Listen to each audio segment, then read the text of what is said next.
Welcome back to Whispering Liberty. In our last chapter, Chapter 10, we experienced a profound and tragic loss with the death of Lucy Westenra, despite the desperate fight waged by her friends and Professor Van Helsing. This devastating event highlighted the terrible power of the darkness that had arrived in England. Simultaneously, our focus shifted to Budapest, where Mina Murray was finally reunited with Jonathan Harker, finding him severely ill and deeply traumatized by his experiences in Dracula's castle. Now, as we enter Chapter 11, the story unfolds in the wake of these pivotal moments. In England, the grief remains heavy, but unsettling rumors begin to spread, hinting that something unnatural is occurring in the nights following Lucy's burial. Meanwhile, in the quiet recovery of Budapest, Mina dedicates herself to nursing Jonathan back to health. Crucially, Mina begins the painstaking process of reading Jonathan's journal, the very account that drew us into the horrors of Transylvania. Through her eyes, we revisit his ordeal, and the pieces of the terrifying puzzle begin to connect, laying the groundwork for understanding the true nature of the enemy they face. Listen closely as the aftermath of tragedy unfolds and the scattered clues begin to form a chilling picture. Join me now for Chapter 11 of Bram Stoker's Dracula. Chapter 11. Lucy Westenra's Diary. September 12th. How good they all are to me. I quite love that dear Dr. Van Helsing. I wonder why he was so anxious about these flowers. He positively frightened me. He was so fierce. And yet he must have been right, for I feel comfort from them already. Somehow, I do not dread being alone tonight, and I can go to sleep without fear. I shall not mind any flapping outside the window. Oh, the terrible struggle that I have had against sleep so often of late. The pain of the sleeplessness, or the pain of the fear of sleep, with such unknown horrors as it has for me. How blessed are some people whose lives have no fears, no dreads, to whom sleep is a blessing that comes nightly and brings nothing but sweet dreams. Well, here I am tonight, hoping for sleep and lying like Ophelia in the play, with virgin krantz and maiden struments. I never liked garlic before, but tonight it is delightful. There is peace in its smell. I feel sleep coming already. Good night, everybody. Dr. Seward's Diary. September 13th. Called at the Berkeley and found Van Helsing, as usual, up to time. The carriage, ordered from a hotel, was waiting. The professor took his bag, which he always brings with him now. I'll be put down exactly. Van Helsing and I arrived at Hillingham at 8 o'clock. It was a lovely morning. The bright sunshine and all the fresh feeling of early autumn seemed like the completion of nature's annual work. The leaves were turning to all kinds of beautiful colors, but had not yet begun to drop from the trees. When we entered, we met Mrs. Westenra coming out of the morning room. She's always an early riser. You will be glad to know that Lucy is better. The dear child is still asleep.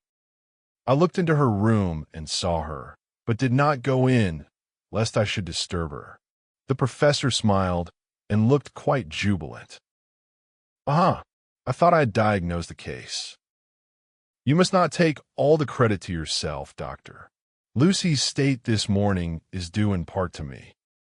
How you do mean, ma'am? Asked the professor.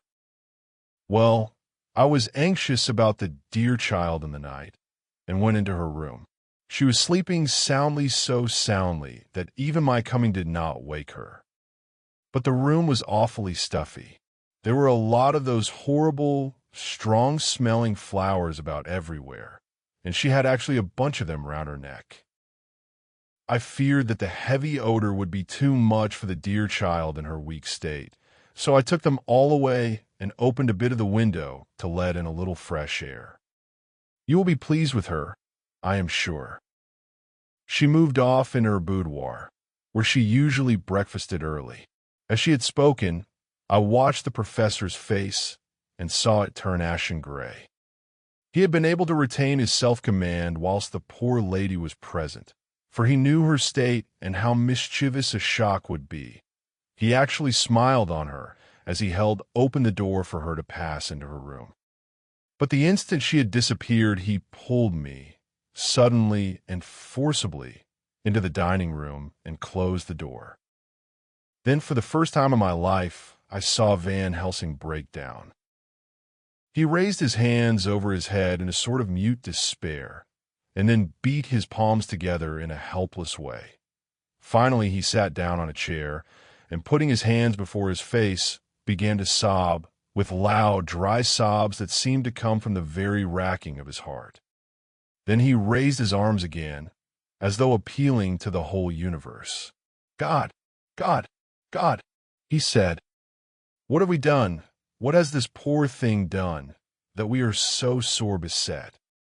Is there fate amongst us still, sent down from the pagan world of old, that such things must be, and in such way?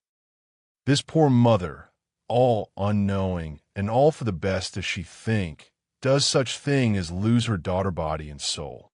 And we must not tell her, we must not even warn her, or she die, and then both die. Oh, how we are beset! How are all the powers of the devils against us?" Suddenly, he jumped to his feet. "Break time equals 0. 3S / come," he said. "Come, we must see and act. Devils, or no devils, or all the devils at once, it matters not. We fight him all the same." He went to the hall door for his bag, and together we went up to Lucy's room. Once again, I drew up the blind, whilst Van Helsing went towards the bed. This time he did not start as he looked on the poor face with the same awful, waxen pallor as before. He wore a look of stern sadness and infinite pity. As I expected, he murmured, with that hissing inspiration of his which meant so much. Without a word, he went and locked the door, and then began to set out on the little table the instruments for yet another operation of transfusion of blood. I had long ago recognized the necessity and begun to take off my coat, but he stopped me with a warning hand. "No," he said, "today you must operate. I shall provide. You are weakened already." As he spoke, he took off his coat and rolled up his shirt sleeve. Again the operation, again the narcotic. Again some return of color to the ashy cheeks, and the regular breathing of healthy sleep. This time I watched whilst Van Helsing recruited himself and rested. Presently, he took an opportunity of telling Mrs. Westenra that she must not remove anything from Lucy's room without consulting him, that the flowers were of medicinal value, and that the breathing of their odor was a part of the system of cure. Then he took over the care of the case himself, saying that he would watch this night and the next, and would send me word when to come. After another hour, Lucy waked from her sleep, fresh and bright, and seemingly not much the worse for her terrible ordeal. What does it all mean? I am beginning to wonder if my long habit of life amongst the insane is beginning to tell upon my own brain. Lucy Westenra's diary. September 17th. 4 days and nights of peace. I'm getting so strong again that I hardly know myself. It is as if I had passed through some long nightmare and had just awakened to see the beautiful sunshine and feel the fresh air of the morning around me. I have a dim half-remembrance of long, anxious times of waiting and fearing, darkness in which there was not even the pain of hope to make present distress more poignant, and then long spells of oblivion and the rising back to life as a diver coming up through a great press of water. Since, however, Dr. Van Helsing has been with me, all this bad dreaming seems to have passed away, the noises that used to frighten me out of my wits. The flapping against the windows, the distant voices which seemed so close to me, the harsh sounds that came from I know not where and commanded me to do I know not what have all ceased. I go to bed now without any fear of sleep. I do not even try to keep awake. I have grown quite fond of the garlic, and a boxful arrives for me every day from Haarlem. Tonight, Dr. Van Helsing is going away, as he has to be for a day in Amsterdam. But I need not be watched. I am well enough to be left alone. Thank God for Mother's sake, and dear Arthur's, and for all our friends who have been so kind. I shall not even feel the change for last night, Dr. Van Helsing slept in his chair a lot of the time. I found him asleep twice when I awoke, but I did not fear to go to sleep again, although the boughs or bats or something napped almost angrily against the window panes. The Pall Mall Gazette, September 18th. The Escaped Wolf. Perilous adventure of our interviewer. Interview with the keeper in the zoological gardens. After many inquiries and almost as many refusals, and perpetually using the words Pall Mall Gazette as a sort of talisman, I managed to find the keeper of the section of the zoological gardens in which the wolf department is included. Thomas Builder lives in one of the cottages in the enclosure behind the elephant house, and was just sitting down to his tea when I found him. Thomas and his wife are hospitable folk, elderly, and without children, and if the specimen I enjoyed of their hospitality be of the average kind, their lives must be pretty comfortable. The keeper would not enter on what he called business until the supper was over, and we were all satisfied. Now, sir, you can go on and arst me what you want. You'll excuse me refusin to talk of professional subjects afore meals. I gives the wolves and the jackals and the hyenas in all our section their tea afore I begins to arst them questions. How do you mean, ask them questions? I queried, wishful to get him into a talkative humor. Hitting of them over the ED with a pole is one way. Scratching of their hears is another, when gents is as flush wants a bit of a show-off to their gals. I don't so much mind the fuss they hittin' with the pole afore I chucks in their dinner, but I waits till they've 'ad their sherry and coffee, so to speak, afore I tries on with the ear-scratching. Mind you, he added philosophically, there's a deal of the same nature in us as in them there on miles. Here's you comin' and arskin' me questions about my business, and I that grumpy like that only for your bloomin' arfquid I'd 'a seen you blowed fust for I'd answer. Not even when you arst me sarcastic like, if I'd like you to arst the superintendent if you might arst me questions. Without offense, did I tell yer to go to L? You did. And when you said you'd report me for usin' of obscene language that was in me over the EE, but the arfquid made that all right. I weren't go to fight, so I waited for the food and did with my owl as the wolves and lions and tigers does. But, Lord love your art, now that the old woman has stuck a chunk of her tea cake in me, and rinsed me out with her bloomin' old teapot, and I've lit hup, you may scratch my ears for all you're worth, and won't get even a growl out of me. Drive along with your questions. I know what you're comin' at, that escaped wolf. Exactly. I want you to give me your view of it. Just tell me how it happened, and when I know the facts, I'll get you to say what you consider was the cause of it, and how you think the whole affair will end. All right, Governor. This is about the old story. That wolf, what we call Berserker, was one of 3 gray ones that came from Norway to Jamraka's, which we bought off him 4 years ago. He was a nice, well-behaved wolf that never gave no trouble to talk of. I'm more surprised at him for wanting to get out nor any other on mile in the place. But there, you can't trust wolves no more nor women. Don't you mind him, sir, broke in Mrs. Tom with a cheery laugh. He's got men in the on miles so long that blessed if he ain't like a old wolf hisself. but there ain't no arm in him. Well, sir, it was about 2 hours after feed-in yesterday when I first hear my disturbance. I was making up a litter in the monkey house for a young puma, which is ill, but when I heard the yelping and owling, I came away straight. There was Bersicker a-tearing like a mad thing at the bars as if he wanted to get out.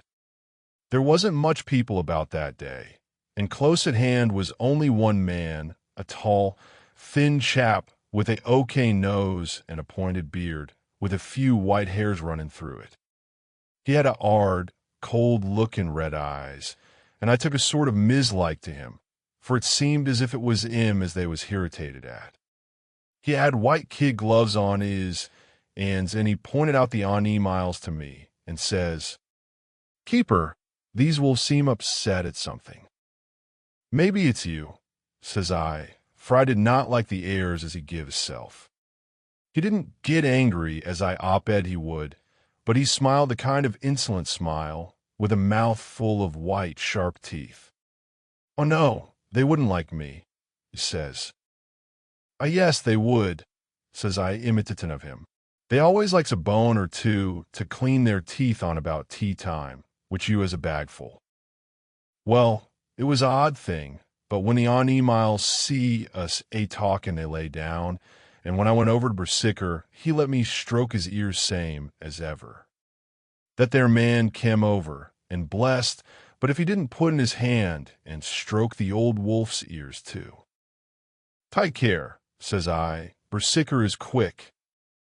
"Never mind," he says. "I'm used to him." "Are you in the business yourself?" I says, taking off my hat for a man what trades in wolves, answerer, is a good friend to keepers. "No," says he, "not exactly in the business, but I ave made pets of several."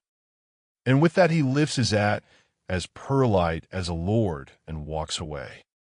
Old Bersicker kept a looking arter him till he was out of sight, and then went and lay down in a corner and wouldn't come out the whole heavening. Well, last night, so soon as the moon was hup, the wolves here all began a-owling. There warn't nothing for them to owl at. There warn't no one near, except someone that was evidently calling a dog somewheres out back of the gardens in the park road. Once or twice I went out to see that all was right, and then the owling stopped. Just before 12 o'clock, I just took a look round a fortin and bust me, but when I came opposite to old Bersicker's cage, I see the rails broken and twisted about, and the cage empty. And that's all I know for certain. Did anyone else see anything? One of our gardeners was coming home about that time from Armoni, when he sees a big gray dog coming out through the garden edges. At least, so he says, but I don't give much for it myself, for if he did, he never said a word about it to his missus when he got home, and it was only after the escape of the wolf was made known, and we had been up all night a-hunting of the park for Bersicker, that he remembered seeing anything. My own belief was that the Armoni had got into his idee. Now, Mr. Builder, can you account in any way for the escape of the wolf? Well, sir, he said, with a suspicious sort of modesty, I think I can, but I don't know as how you'd be satisfied with the theory. Certainly I shall. If a man like you, who knows the animals from experience, can't hazard a good guess at any rate, who is even to try? Well then, sir, I accounts for it this way. It seems to me that wolf escaped simply because he wanted to get out. From the hearty way that both Thomas and his wife laughed at the joke, I could see that it had done service before, and that the whole explanation was simply an elaborate sell. Now, Mr. Builder, we'll consider that first half-sovereign worked off, and this brother of his is waiting to be claimed when you've told me what you think will happen. Right why are, sir, he said briskly. Ye'll excuse me, I know, for chaffin' of ye, but the old woman here winked at me, which was as much as telling me to go on. Well, I never, said the old lady. My opinion is this, that wolf is Aiden of somewheres. The gardener what didn't remember said he was a galloping northward faster than a horse could go. But I don't believe him, for your see, sir, wolves don't gallop no more nor dogs does, they not being built that way. Wolves is fine things in a storybook, and I dessy when they gets in packs, and does be chivying something that's more afeard than they can make a devil of a noise and chop it up, whatever it is. But, Lord bless you, in real life a wolf is only a low creature, not half so clever or bold as a good dog, and not half a quarter so much fighting him. This one ain't been used to fighting or even to providin' for hisself, and more like he's somewhere round the park and is shivering of, and if he thinks at all, wondering where he is to get his breakfast from, or maybe he's got down some area and is in a coal cellar.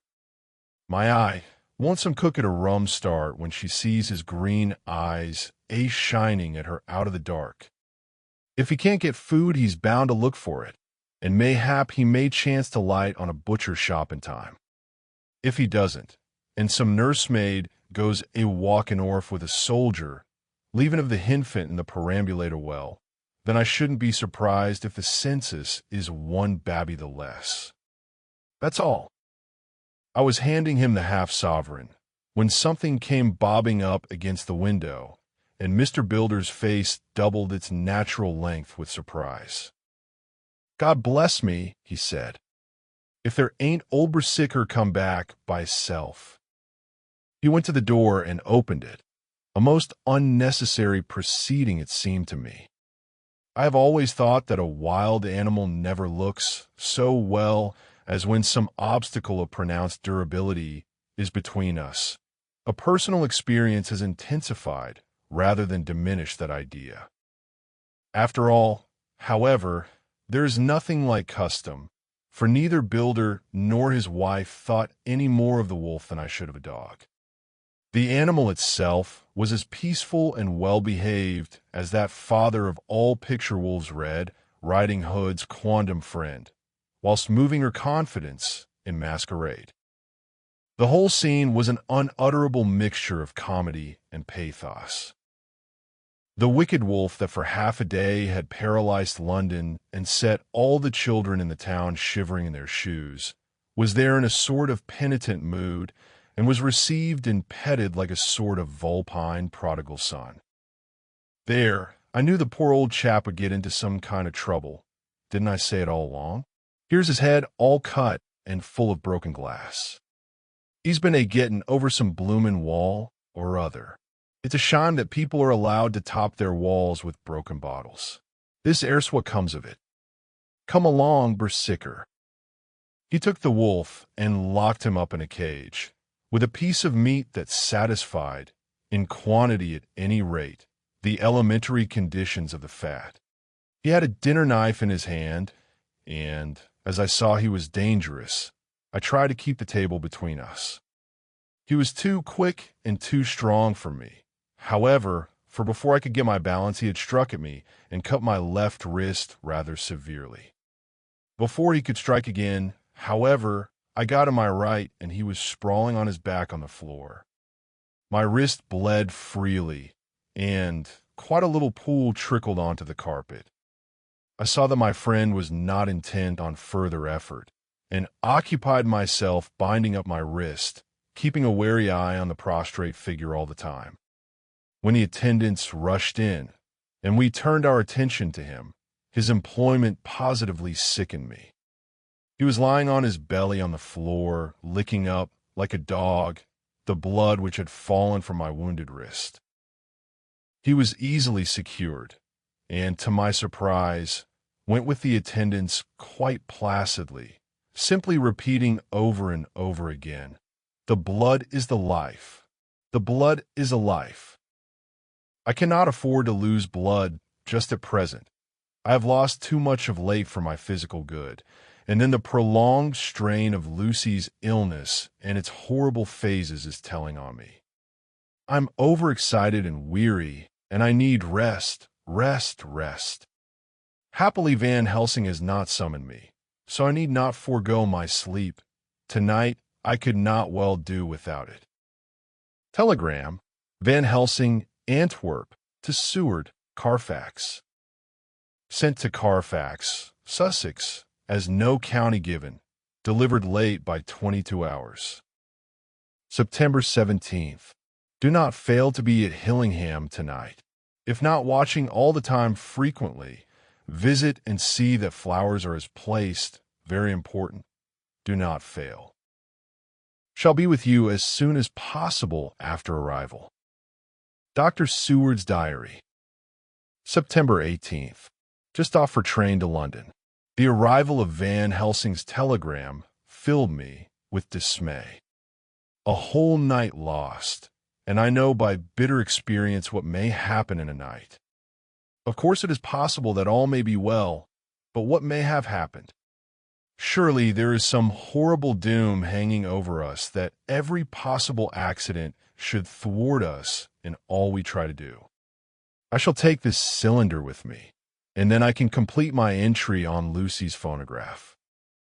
Memorandum left by Lucy Westenra. September 17th. Night. I write this and leave it to be seen, so that no one may by any chance get into trouble through me. This is an exact record of what took place tonight. I feel I am dying of weakness and have barely strength to write, but it must be done if I die in the doing. I went to bed as usual, taking care that the flowers were placed as Dr. Van Helsing directed, and soon fell asleep. I was waked by the flapping at the window, which had begun after that sleepwalking on the cliff at Whitby when Mina saved me, and which now I know so well. I was not afraid, but I did wish that Dr. Seward was in the next room, as Dr. Van Helsing said he would be, so that I might have called him. I tried to go to sleep, but could not. Then there came to me the old fear of sleep, and I determined to keep awake. Perversely, sleep would try to come then when I did not want it. So, as I feared to be alone, I opened my door and called out, "Is there anybody there?" There was no answer. I was afraid to wake Mother, and so closed my door again. Then outside in the shrubbery, I heard a sort of howl like a dog's, but more fierce and deeper. I went to the window and looked out, but could see nothing except a big bat, which had evidently been buffeting its wings against the window. So I went back to bed again, but determined not to go to sleep. Presently the door opened, and Mother looked in, seeing by my moving that I was not asleep, came in and sat by me. "I was uneasy about you, darling, and came in to see that you were all right." I feared she might catch cold sitting there, and asked her to come in and sleep with me. So she came into bed and lay down beside me. She did not take off her dressing gown, for she said she would only stay a while and then go back to her own bed. As she lay there in my arms, and I in hers, the flapping and buffeting came to the window again. She was startled and a little frightened, and cried out, "What is that?" I tried to pacify her, and at last succeeded, and she lay quiet, but I could hear her poor dear heart still beating terribly. After a while there was the low howl again out in the shrubbery, and shortly after there was a crash at the window, and a lot of broken glass was hurled on the floor. The window blind blew back with the wind that rushed in, and in the aperture of the broken panes there was the head of a great, gaunt gray wolf. Mother cried out in a fright, and struggled up into a sitting posture, and clutched wildly at anything that would help her. Amongst other things, she clutched the wreath of flowers that Dr. Van Helsing insisted on my wearing round my neck, and tore it away from me. For a second or two she sat up, pointing at the wolf, and there was a strange and horrible gurgling in her throat. Then she fell over as if struck with lightning, and her head hit my forehead and made me dizzy for a moment or two. The room and all round seemed to spin round. I kept my eyes fixed on the window, but the wolf drew his head back, and a whole myriad of little specks seemed to come blowing in through the broken window, and wheeling and circling round like the pillar of dust that travelers describe when there is a simoon in the desert. I tried to stir, but there was some spell upon me, and dear mother's poor body, which seemed to grow cold already, for her dear heart had ceased to beat, weighed me down, and I remembered no more for a while. The time did not seem long, but very, very awful, till I recovered consciousness again. Somewhere near, a passing bell was tolling. The dogs all round the neighborhood were howling, and in our shrubbery, seemingly just outside, a nightingale was singing. I was dazed and stupid with pain and terror and weakness, but the sound of the nightingale seemed like the voice of my dead mother come back to comfort me. The sound seemed to have awakened the maids, too, for I could hear their bare feet pattering outside my door. I called to them, and they came in, and when they saw what had happened and what it was that lay over me on the bed, they screamed out. The wind rushed in through the broken window, and the door slammed to. They lifted off the body of my dear mother and laid her, covered up with a sheet, on the bed after I had got up. They were all so frightened and nervous that I directed them to go to the dining room and have each a glass of wine. The door flew open for an instant and closed again. The maid shrieked and then went in a body to the dining room, and I laid what flowers I had on my dear mother's breast. When they were there, I remembered what Dr. Van Helsing had told me, but I didn't like to remove them, and besides, I would have some of the servants to sit up with me now. I was surprised that the maids did not come back. I called them, but got no answer, so I went to the dining room to look for them. My heart sank when I saw what had happened. They all four lay helpless on the floor, breathing heavily. The decanter of sherry was on the table half full, but there was a queer, acrid smell about. I was suspicious and examined the decanter. It smelt of laudanum, and looking on a sideboard, I found that the bottle which mother's doctor uses for her was empty. What am I to do? What am I to do? I am back in a room with mother. I cannot leave her, and I am alone, save for the sleeping servants, whom someone has drugged, alone with the dead. I dare not go out, for I can hear the low howl of the wolf through the broken window. The air seems full of specks, floating and circling in the draught from the window, and the lights burn blue and dim. What am I to do? God shield me from harm this night. I shall hide this paper in my breast, where they shall find it when they come to lay me out. My dear mother gone, it is time that I go too. Goodbye, dear Arthur, if I should not survive this night. God keep you, dear, and God help me.